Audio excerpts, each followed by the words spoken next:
our own health matters, and the fears of what may well be there for all of us into the future is central. One of those things, of course, is that many people have a concern that one day they could end up with some form of lessening of the brain, outright Alzheimer's, dementia, aphasia, or the many, many different things where we just aren't our normal selves. And Alzheimer's in particular is something that, I didn't know this until I looked at the numbers today, that 1 in 10 Australians right now have. For many, of course, it is suffering. There's no other way around it. And for the families around it, of course, it is so deeply painful. So tonight's lead story is to tell you some good news. And it comes from the university called UCLA. Now, this, of course, is the University of California in Los Angeles. Now, they have apparently come up with a new pill that may well be a wonder drug when it comes to Alzheimer's. Now, these things are all ifs, buts, maybe, see what happens. I don't push drugs for the sake of the clickbait or anything else. This is mainstream stuff that is being discussed, but it is still a little while off. But imagine in our lifetime if there was some sort of capacity to help save people from parts of this disease. Today, the Wall Street Journal, repeated in The Australian, says that medical researchers at the University of California in Los Angeles have unveiled a potential treatment for the devastating disease. No surgery. It could be taken as a pill or a syrup. Now, this is all about the way that electrons work in the brain to get them firing. The way they have been doing the tests to this point is that they gave the treatment twice daily for 2 weeks to some mice, and they gave a placebo, otherwise, no treatment, to other mice, and they were put into an experiment to see how they would go. Now, this is one of those mazes, we've all seen those things that exist. There was a whole series of breeding things that took place to change their brain. And they were put all 3 groups through the standardised memory test, known as a maze, where they'd have to remember their way through to find an escape hole. Now, the mice with Alzheimer's that had received the placebo, they performed very poorly. So exactly as you would expect, someone with something like Alzheimer's or an animal with Alzheimer's to end up having that effect. The mice with the Alzheimer's that had received the treatment, well, they crushed it. They performed nearly as well on the test as those who didn't have the disease at all. Now, it's early stages. It's ifs, buts, maybes. But for the people who know the 1 in 10 Australians that have it, or the 9 out of 10 Australians that have a fear that one time towards the back end of our life we may end up experiencing it, today is a day of good news. Fingers crossed that the collective brains there and around the world will be able to give hope where so often hope slips away. Strength and love to everyone who's dealing with that before any sort of a treatment like this becomes a reality. To the lesser matters. Queensland, sorry, not Queensland, I love Queensland. Why am I saying it? Because there's a Q and question time, and automatically I was triggered while trying to peripherally read my documents here. Well, in question time today, one issue remains dominant. It remains the same in all the polls, which of course is that the Prime Minister is in a world of pain and on multiple fronts. Take your pick. When it comes to cost of living, Australians, of course, are under enormous strain of severe cost of living pressures. That's a headline from a Labor strategist who was here on Sky News today. Now, let's run through some of the issues that this government is dealing with right now, and no wonder they are in the polls situation that they are. What about power bills? Well, as you know, promise was $275 reduction. Instead, electricity bills are set to rise. And even then, the $300 off the power bill stuff, which has not actually started to flow yet because apparently a couple of states haven't signed off on it, well, that is costing B4 billions of dollars, and it only goes for 1 year, and that's just to buy a headline to try to get themselves through an election. Another example, childcare workers. Every question the government asked itself today in question time was about a pay rise that will be going to the people who are involved in the early education of our kids. Now, of course, it isn't daycare, it isn't babysitting. Early education is important in setting up kids for primary and then high and then tertiary education if that's what you want to go to. Now, yes, there is way too much wokeness, and we've talked about this many times before, where there's more focus on welcome to country there is on national anthems, but the importance and the role of formalised education as early as possible in life, well, plenty of evidence points to that being the right thing. Well, they are about to get a major pay rise, but the pay rise is not going to be paid for by the people who employ them. It is going to become a permanent feature of the federal budget. This year, next year and the year after. The first 3 years of that deal, well, how much does it cost for them to buy a headline? Childcare workers to receive a 10% pay rise in December, another 5% a year later, all up an extra $155 a week at a taxpayer cost of $3.6 billion. Aged care workers as well, receiving an ordered pay rise from the Fair Work Commission. The federal government decided that they would pay that, again, bake it into the budget. The cost there, $11.3 billion. Now, do I want pay rises for all of these sectors? Absolutely, of course. Do I want it baked in to every budget for every year to come? Maybe not. Only because this Treasurer himself in the intergenerational report tells us that, yeah, OK, there's a spike in revenue that means surplus this year, last year, maybe, probably because it's an election year, next year. But every year in front of that, into the future, for the next 40 years, we go into deficit. Now, when you keep adding baked-in spending, like they inserted things like the NDIS, like the Howard government inserted things in like family tax benefits, all of those things become permanent. And the second that you start to have less revenue than you have expenditure, the deficits, well, they get deeper and faster and they go for longer. So again, is anyone opposed to the pay rises? No. The methodology by which we are going to pay for it so the government can buy a headline, well, yeah, you're allowed to say that. But of course, that's not the way that the unnuanced politics of question time works. Well, on top of all of that, and I could list a whole collection of other things, what about this?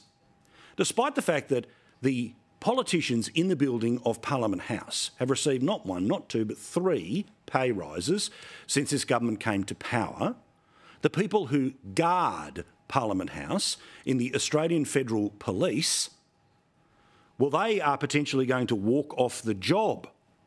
Now, this is despite the fact that they are literally the line of defence for our parliament.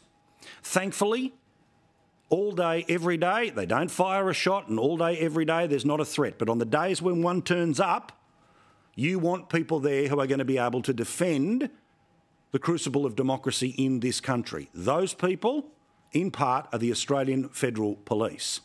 Well, guess who is not giving the Australian Federal Police the pay rise that they have given to other parts of the public service or have baked in permanently to the federal budget in things like early childhood education or aged care nursing?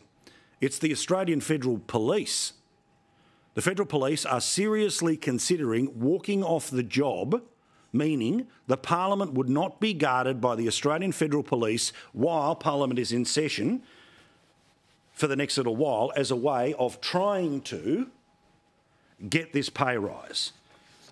Now, for anyone to walk off the job is drastic. When it is the security professionals, then clearly the priorities of the government are skew-whiff. The priorities of the government are not in the right place.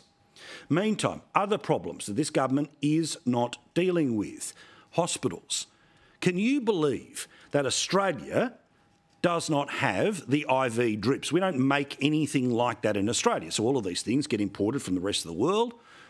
The stock has now started to run out. So there was a huge worry over the weekend about whether or not we had enough of this stuff. Now, remember when it was rat tests, how the Labor Party went ballistic, how the media went ballistic.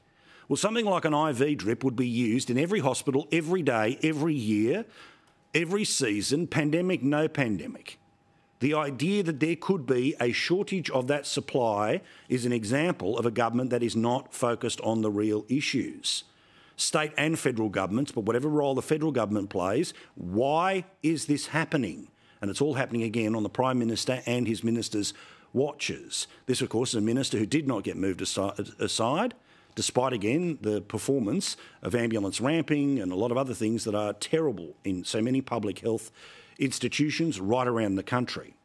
And then, of course, there are the people who we were told were the heart and soul of why we needed to have a royal commission into the robo-debt scheme, which, of course, chased people for either incorrectly accounted or, at times, false debts for social security. some of those people ended up taking their own lives. Now, despite the fact that the scheme had been shut down and apologised for, we still got a Royal Commission into it anyway. But of course, it wasn't about fixing the scheme. It was about making sure that they could hang it on the previous government. Well, what's about to happen here when we hear that an NDIS participant has died after she was being chased for debts? Any plan on a question on this in question time? Now, again, the exact circumstances in and around this young lady in her final days, vitally important. But if we had to have a Royal Commission to go back over the victims who needed to be heard, despite the fact that the scheme that all of this was about had already been shut down and compensation had been paid for, what about the one this government's running now, today? And then, of course, there's our education system. It doesn't matter how much money that we have thrown at it, the results in the education system have gone down, down, down. The discipline has gone down, down, down. And now there's a take it or leave it style of negotiation which is happening between the federal government, which is Labor, and all but one of the states, which is Labor, and the states are not taking the deal. So this bloke is spending billions of dollars to buy a headline. Too little, too late tax cuts that have not moved the needle for people when it comes to dealing with the cost of living. They have also spent billions of dollars trying to say that they're going to help out with power bills when the reality is the $25 a month is already being eaten up by the increases in power bills that come in part because of this government's obsession with moving from one system that worked to another one that, fingers crossed, will work and costs $1 trillion.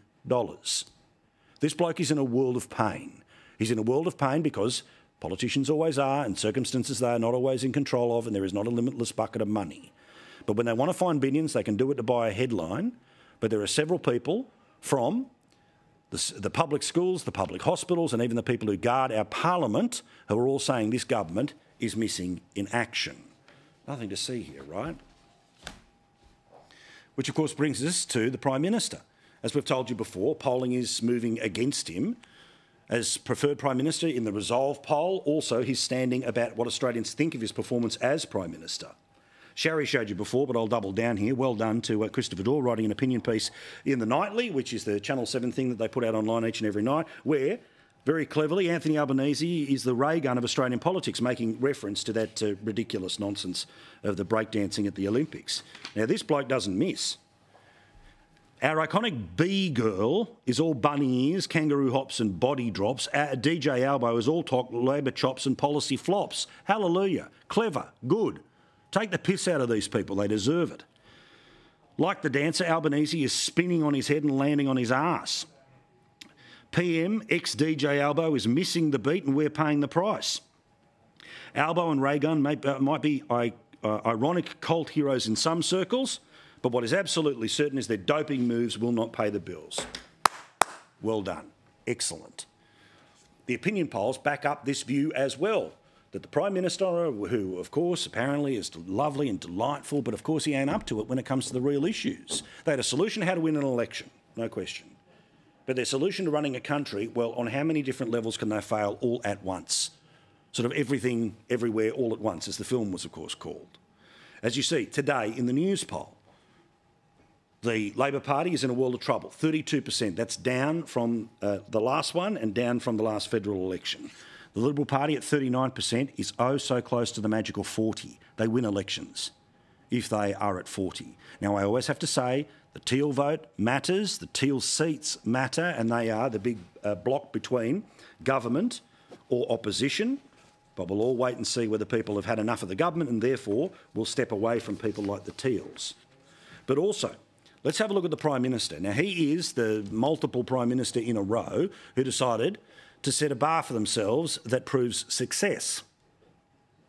We haven't lost, to go back to Nemesis, we haven't lost a news poll since I've been Prime Minister. Yeah, but a few months ago he had a 50-50 and he's got a 50-50 right now. Now, we will see whether this turns 51-49, in which direction. But after the performance in Parliament, the reality of the economy, the fears that people have, in particular when it comes to the Reserve Bank, I wouldn't be betting the house on the Labor Party right now, as well as another poll, the Resolve poll. We told you this in great detail last night. 51% of the country, repeat, 51% of the country, when asked by the Channel 9 newspapers, say the Prime Minister's performance is poor or very poor. And then, this is the one that is really going to drive the point home. Because how many of these issues are considered to be the top priorities of Australian voters? When you compare the Labor Party to the Liberal Party on which issues people think the Labor Party is better on, well, they're behind the Liberal Party by 17 points on the economy. They are losing badly. Managing the finances, otherwise known as the federal budget, they are losing badly. They are down 18 points. Defence, they are losing badly, 14 points. Immigration, where remember everything was so terrible we had to flip the ministers, 13%. So the Treasurer is involved in the budget, the Treasurer is involved in the economy, the Finance Minister is involved in the budget, the Finance Minister is involved in the economy, the Defence Minister and Deputy Prime Minister is involved in defence, but it was the Immigration Ministers who decided to get the flip. So, guess what? The reshuffling of a cabinet and the reshuffling of ministers, the reshuffling of deck chairs on a political Titanic, it doesn't actually change anything. Again, there is a great gulf between the people who talk about politics full-time and the reality of voters who live with its consequences. The same people who told us the budget was fantastic and we're off to an early election because this is going to turn everything around and everyone's going to love a tax cut. Who told you on budget night? Too little, too late. Now, we know what moves the needle here. We also know what the blocks are to a potential change in government. Now, I have never been a person who's ever told you this is a one-term government. Never, ever, and you know how I can't stand them. But when the issues are moving the way they are, the personal ratings are moving the way they are, and the two-party preferred is moving the way it is, again, I'm not going to say that's what's in its future, but the automatic assumption that the only party that may be in a position to form minority government is Labor is starting to change. Now, let's get to this Muslim vote stuff. Now, Islamic people in Australia have grown by population over the years after coming to the country. After multiple generations being born in the country, the numbers are relatively small in terms of the national figures, but as we've talked about before, like many minority communities, they end up sort of clustering in certain areas, particularly Western Sydney. And generally speaking, the results in those areas of which people live that have high Islamic populations have resulted in pretty solid results for the Labor Party. Let's speak about the seat of Watson. The seat of Watson in Western Sydney is the one that is held by the Home Affairs and Arts Minister, Tony Burke. Now, tomorrow, apparently we're going to hear that there will be an independent who is planning to stand, and we will learn more about the organisation behind this person tomorrow. But I want to pump the brakes on people who believe that, quote-unquote, the Muslim vote is going to see a whole bunch of Labor MPs tipped out on their backside. Now, there is a chance that there could be a few little effects in the Senate. There's some preference whispering that is now at the heart of some of this stuff, which means there may well be a result of a senator who may well magically appear from a place like New South Wales getting the sixth and final spot. But in terms of the number of MPs that are about to hit the floor, it's not going to happen. Let me explain why. Now, yes, even though there's a significant Islamic population in the seat of Watson, and clearly if it decided to vote for a community independent that was opposed to the Labor MP, then Tony Burke's vote would fall. But at the last election, Tony Burke's vote in that seat was 51% of the vote, almost 52%. It was then followed by the Liberals, the Greens, United Australia and One Nation. So let's imagine that you insert another person here and they get 15% of the vote. Well, they would not end up getting into the preference game because they would have to poll higher than the Liberal Party and they have to finish second. For them to actually win the seat and end up defeating the Labor Party, they would need the preferences of the Greens, United Australia Party, One Nation and the Liberals. That is not going to happen in the seat of Watson. Now, I do not believe we're going to be in a scenario here as well when let's imagine that it ended up at sort of, half of the vote, a quarter of the vote total, but half of Labor's vote disappeared and it ended up, everyone at 25, 25, 25. Well, does anyone believe that the local Islamic candidate running on the Muslim vote or whatever the brand is going to be is going to end up sending the preferences to the Liberal Party? No. Does anyone think the Liberal Party is going to send the preferences to whomever the local independent is? No. You see, the Teals have been able to get there because everyone but the Liberal Party sends their preferences to the Teals. Many major parties end up running dead in those seats in order to get the Teal to finish second and all of the preferences to get you up and over 50%. Tomorrow night, 7:30, fascinating little insight into what may or may not be happening. And again, I think the true consequences here are going to be at the Senate level potentially rather than the seat level, unless, of course, they're going to start preferencing the Libs. Ain't going to be happening. Well, Fatima Payman, of course, the senator who decided to move from the Labor Party to an independent, who, by the way, apparently, according to the press, has decided to hire a preference whisperer from a completely different state to work for her in her office. Well, she is going to, make more news. Here's part of it, that it's not that she did the wrong thing by crossing the four, it's that more Labor people didn't join her. I'd probably say that I didn't expect the Labor Party to not follow its own platform. I've been hearing from people on the ground that they do feel betrayed, that it wasn't me who crossed the floor, it was the rest of my caucus members in the Senate who crossed the floor to the wrong side. That and a whole lot more tomorrow night, 7:30, Jonathan Lee, special report. So Andrew Bolt first, and then Clash of Faiths tomorrow. And if you miss it live, it'll of course be up at skynews.com.au. Now, it seems that the latest thing of which the people who finger wave would like banned is gambling advertising. Now, let's be very clear. Many people think there's too much of this on their television, and even Peter Dutton, of course, stood up and said that within an hour of game time you wouldn't be allowed to have one of these ads, so there is going to be some movement. There, of course, is the take it or leave it non-disclosure agreement style of negotiating from the most transparent Prime Minister of all time.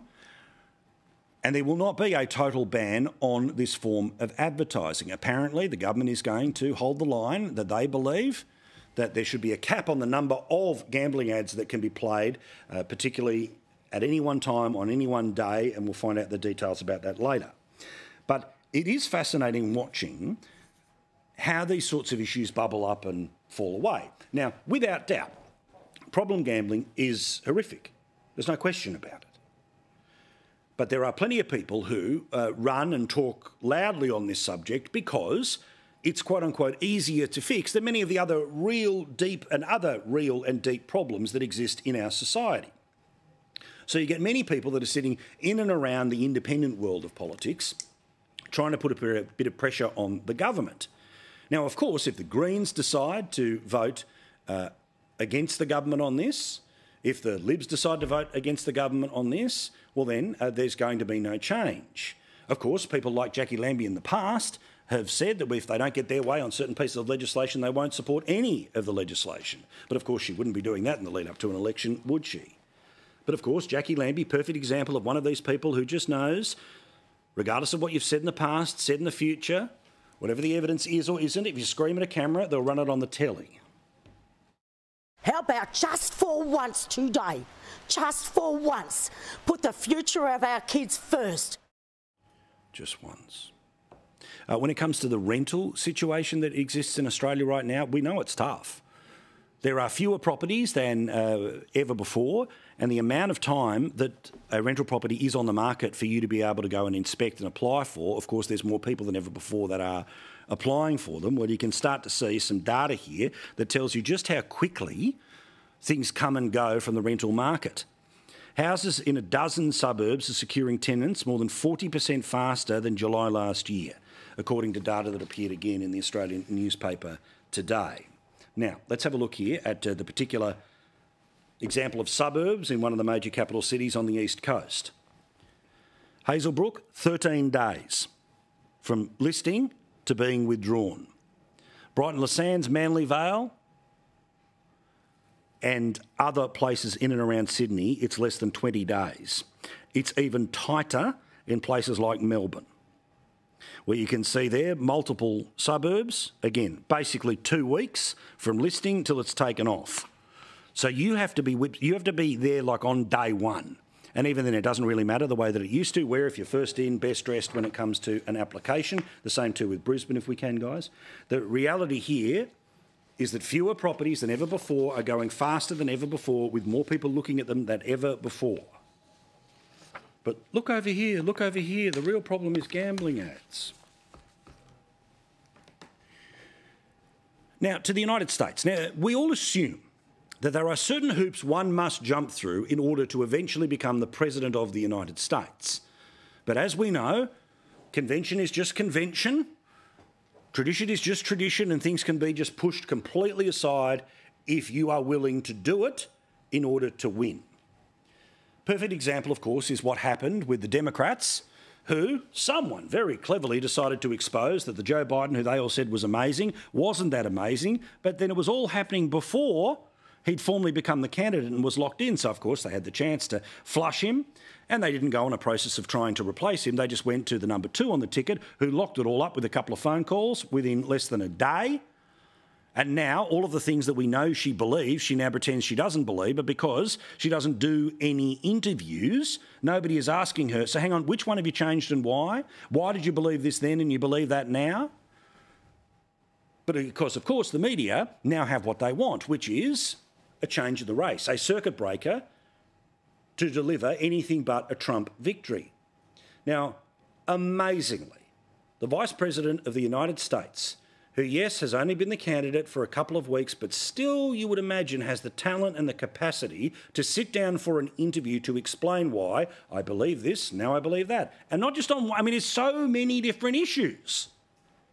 But instead, this is what she said to reporters in part of a 70-something second exchange that, of course, they then turn around and say, oh, she takes questions all the time. This is when she is planning to have an interview where anyone, even a soft interviewer, will have to ask her, Madam Vice President, you believe this, you believe that.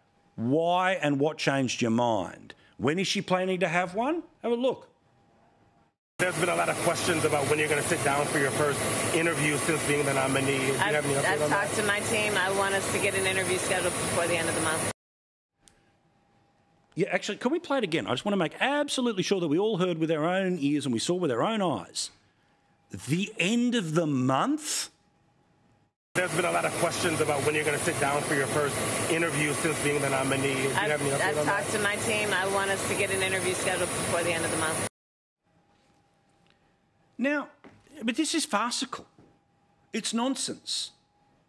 The idea that you are simultaneously qualified to be president because you were vice president, but you don't own any of the decisions of the administration that you were co-pilot for is ridiculous. The idea that you could be president of the United States, but I don't have time to sit down and account for why all the things I believed in I now don't believe in is rubbish. The media, we know, are always cheerleaders of the left, and when they have a candidate like Harris, they turn into the PR machine of that candidate. But the idea that people in the business of asking questions go on television like this, on MSNBC, to say, questions. Why do we need questions? There shouldn't be questions. She's just the opposite of everything she's been for the past 4 years, and if you don't like it, you're racist. What has struck me since Donald Trump's press conference is sort of the highbrow nature of the press coming at Kamala Harris, saying, well, she, in my view, whining that she doesn't talk to us, she hasn't done a sit down with us, she hasn't done interviews with us. Right now, is there a real need for her to sort of, get the imprimatur of the press on her campaign? Firstly, total garbage. The imprimatur of the press. No, you see, here's how it works. That bloke, by the way, ran the Republican Party in the incredibly unsuccessful period of time from 2008 to 2010. And then because he bags everything the Republican Party is, he gets a home on left-wing television, but they get to say we're fair and balanced because here is a former person who's currently going to dump buckets on their former side. Oh, we're so fair and balanced. The imprimatur of the press. You see, there's 300 million people in the United States, but 150 million that I believe are registered to vote. And you see, any candidate will never have the opportunity to meet all of those people. So what often ends up happening is that you sit down and do an interview with somebody, and yes, millions of people will watch that interview, and we'll be able to get a greater insight into the candidate. But no interviews, no ad-libbing, changing of positions 180 and stealing the other bloke's policies in order to win a state is not the stuff that a leading democracy is involved with. And I don't say that because the polls have changed and Harris now is the front runner. I say it because if it was the other way round, can you imagine what the reaction would have been on panels like that on MSNBC? Oh, Donald Trump hasn't taken a question since becoming the Republican nominee. What is he hiding? What is he hiding? Well, of course, we know he's not hiding. He's in plain sight. So much so that somebody took a shot at him. And after it, he holds press conferences, he does interviews. Literally, in the next 24 hours, he'll have a sit-down conversation which will be watched by millions of people with Elon Musk. There will be plenty of other opportunities for people to ask him questions and the inevitability of more press conferences. And he'll either dig deeper holes for himself or he'll find a way out. But the idea that she's awesome, just believe it, is where the biggest democracy, or one of the most significant democracies in the world has got to, gives you an idea about why so many people don't quite trust the narratives that are presented to them. And if you don't agree with those narratives, they find ways to shut you down. We will see the forest for the trees here each and every night, no matter whether it's our politics, their politics, or any issue, every time.